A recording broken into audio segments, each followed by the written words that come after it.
पवन सिंह ने मैदान क्यों छोड़ दिया आपके खिलाफ? खामोश। मोदी जी को ना कोई झटका दे सकता है, ना ऐसी मंशा किसी को रखनी चाहिए। देश मन बना चुका है। ये चुनाव देश के प्रधानमंत्री चुनने का चुनाव है। ये चुनाव मोदी जी का चुनाव है और देश 400 सीट मोदी जी को देने को मन बना चुका है। नमस्कार, हमारा नाम है समरीन और आपने देखना शुरू कर दिया है लाइव सिटीज। देखिए, लोकसभा चुनाव के तारीखों का ऐलान हो चुका है और आपको मालूम है कि कई ऐसी हॉट सीटें हैं जिन पर सबकी निगाहें टिकी हुई हैं। उस फहरिस्त में सबसे पहला नाम पटना साहिब का भी है। देखिए, आपको मालूम है कि पटना साहिब से कई नामों की चर्चा हो रही थी, लेकिन आपको मालूम है कि पटना साहिब रविशंकर प्रसाद की झोली में ही गया है। आपको मालूम है कि ऋतुराज सिन्हा की भी चर्चा हो रही थी और कहा जा रहा था कि इस बार पटना साहिब में बदलाव होगा। और अभी अभी दिल्ली से पटना पहुंचे हैं ऋतुराज सिन्हा जी, तो हमने भी उनसे एक्सक्लूसिव बातचीत की है और जानने की कोशिश की है कि अब आगे क्या, क्योंकि आपको मालूम है कि पटना साहिब की जनता इस बार बदलाव चाह रही थी। तो जरा सुनिए क्या कुछ बताया है दिल्ली से पटना लौटते ही ऋतुराज सिन्हा ने। अजय निषाद ने सुबह सुबह पार्टी से इस्तीफा दे दिया और कांग्रेस का दामन थाम लिया। कहा जा रहा है छेदी पासवान का अगला नंबर है। क्या कहेंगे, चुनाव से पहले डबल झटका बीजेपी को? देखिए, मुझे इसकी पूरी जानकारी नहीं है। मैं अभी जस्ट लैंड किया हूँ तो मुझे जानकारी प्राप्त हुई है। मुझे लगता है कि पार्टी के जो हमारे सीनियर नेता हैं उनके नॉलेज में सारी बातें होंगी और इस पे वही टिप्पणी करें तो ज़्यादा उचित रहेगा। तो जिस तरह से चुनाव से पहले झटके लग रहे हैं ऋतुराज जी, क्या लगता है बिहार में 40 में से 40 हो पाएगा? मोदी जी को ना कोई झटका दे सकता है, ना ऐसी मंशा किसी को रखनी चाहिए। देश मन बना चुका है। ये चुनाव देश के प्रधानमंत्री चुनने का चुनाव है। ये चुनाव मोदी जी का चुनाव है और देश 400 सीट मोदी जी को देने को मन बना चुका है।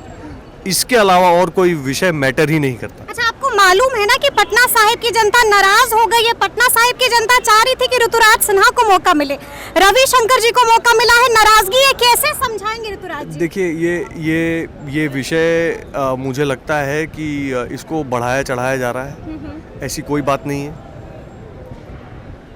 राष्ट्रीय नेतृत्व का जो निर्णय होता है वो सर्वमान्य होता है। माननीय प्रधानमंत्री जी का, माननीय नड्डा जी का जो निर्देश है हम सभी कार्यकर्ताओं के लिए वो पत्थर की लकीर है। बची बात रविशंकर जी की, तो रविशंकर जी पार्टी के वरिष्ठ नेता हैं। सन 2000 से लगातार 24 वर्ष उन्होंने पटना की जनता की सेवा एक सांसद के रूप से की है। 24 साल, 10 साल से अधिक वो केंद्र में मंत्री रहे। बिहार की, देश की पूरी ईमानदारी के साथ उन्होंने सेवा की है। उनका एक लंबा राजनीतिक सफ़र है। उसको देखते हुए, जनता के बीच में उनके काम को देखते हुए, जनता के बीच में उनके रुझान को देखते हुए उनको कैंडिडेट यहाँ से दिया गया है। हम सब मिलकर उनकी जीत और मोदी जी की झोली में पटना साहिब की एक एक वोट जाए, इसके लिए पूरी मेहनत से काम करेंगे। अच्छा, क्या लगता है आपको, महागठबंधन ने कहा जा रहा है खेल कर दिया है पप्पू यादव के साथ, ऋतुराज सिन्हा को भी ऐसा लगता है कि खेल हो गया? देखिए, ये तो महागठबंधन के लोग ज़्यादा बताएंगे। मुझे ऐसा लगता है कि पप्पू यादव जी जैसा सक्रिय, मेहनती राजनेता जो साल के 365 दिन जनता को उपलब्ध रहता है और सुख दुख में जनता के बीच में रहता है, ऐसा नेता बिहार में अगर गिनती में कुछ होगा, हाथ की उंगलियों पे गिनने लायक, तो उसमें पप्पू यादव एक होंगे। अच्छा, अगर पप्पू यादव पुनिया से लड़ते तो टक्कर मिलती है एनडीए को? देखिए, मुझे लगता है कि ये इंडिया अलायंस के अपने इंटरनल मतभेद हैं। इस पे मेरा ज़्यादा कुछ कहना उचित नहीं रहेगा। मैं ये मानता हूँ कि पप्पू यादव जी एक बहुत ही एक्टिव सोशल वर्कर हैं, एक पॉलिटिकल आदमी है जो कि जनता के बीच में रहने वाले हैं, जिनको जनता का अपार स्नेह मिलता है और ज़रूर जनता को आगे भी उनका साथ मिलता रहे। तेजस्वी ने कह दिया है कि इस बार नतीजे देखकर चौंक जाएगी बीजेपी भी और जनता भी। चौंकने को तैयार है ऋतुराज जी? तेजस्वी जी को शायद जनता को चौंकाने वाला जो, अगर उन्होंने ऐसा कहा है तो मुझे लगता है कि उनको लगातार कह रहे हैं, उनको पुनर्विचार करना चाहिए जी। क्योंकि जनता जो है जनार्दन है, जनता ही सब तय करती है और जनता ही मन बना के बैठती है और जनता की समझ को, जनता की सोच को लोकतंत्र में गलत कभी नहीं ठहराना चाहिए, जनता के निर्देश को मानना चाहिए। तो सुना आपने क्या कुछ बता रहे हैं ऋतुराज सिन्हा जी, लेकिन आपको बता दें कि अभी अभी स्लीम फ्लाइट से शत्रुघ्न सिन्हा भी लैंड किए हैं पटना में। तो हमने भी शत्रुघ्न सिन्हा से बातचीत की है, क्या कुछ कहा है शत्रुघ्न सिन्हा ने वो भी आप सुनिए। ऋतुराज जी को जानता हूँ, उनके पूरे परिवार को जानता हूँ। बहुत अच्छा लड़का है, बहुत बढ़िया है, बहुत दमदार है, उसकी बहुत लोकप्रियता है, बहुत काम किया और काम करते हैं। जहाँ तक दूसरा नाम लिया आपने, मैं आपने देखा होगा, मैं कभी नाम नहीं लेता हूँ। ये है और ऐसा मैं कहूँगा कि ये उनके पार्टी का अंदरूनी मामला है। आज मैं इन बातों पर रोशनी डालूं, बेगानी शादी में अब्दुल्ला दीवाना, मुझसे आप टीएमसी की कोई बात करते, हमसे आप ये ममता जी की कोई बात करते, हमारे आसनसोल या बंगाल की बात करते। पवन सिंह ने मैदान क्यों छोड़ दिया आपके? खामोश। नहीं, लेकिन सर बिहारी बाबू से आप बंगाली बाबू बन गए, ये भी तो एक बड़ा सवाल है। बिहारी बाबू भी हूँ, बंगाली बाबू भी हूँ और सही मानों में हिंदुस्तानी बाबू। पूरे देश में आपने देखा है, चारों तरफ लोग प्यार करते हैं, समर्थन देते हैं, चारों तरफ अच्छे नतीजे आ रहे हैं। इसका माने है कि हिंदुस्तानी बाबू हूँ और सही वापसी करना चाहेंगे क्या बिहार फिर से? क्यों चुनाव लड़ने को लेकर चाहेंगे? और मैं उन लोगों को छोड़ दूं जिन लोगों ने मुझ पर इतना भरोसा किया, जिन लोगों ने ईवीएम के मशीन के खिलवाड़ के बाद रिकॉर्ड मतों से हमें विजयी बनाया।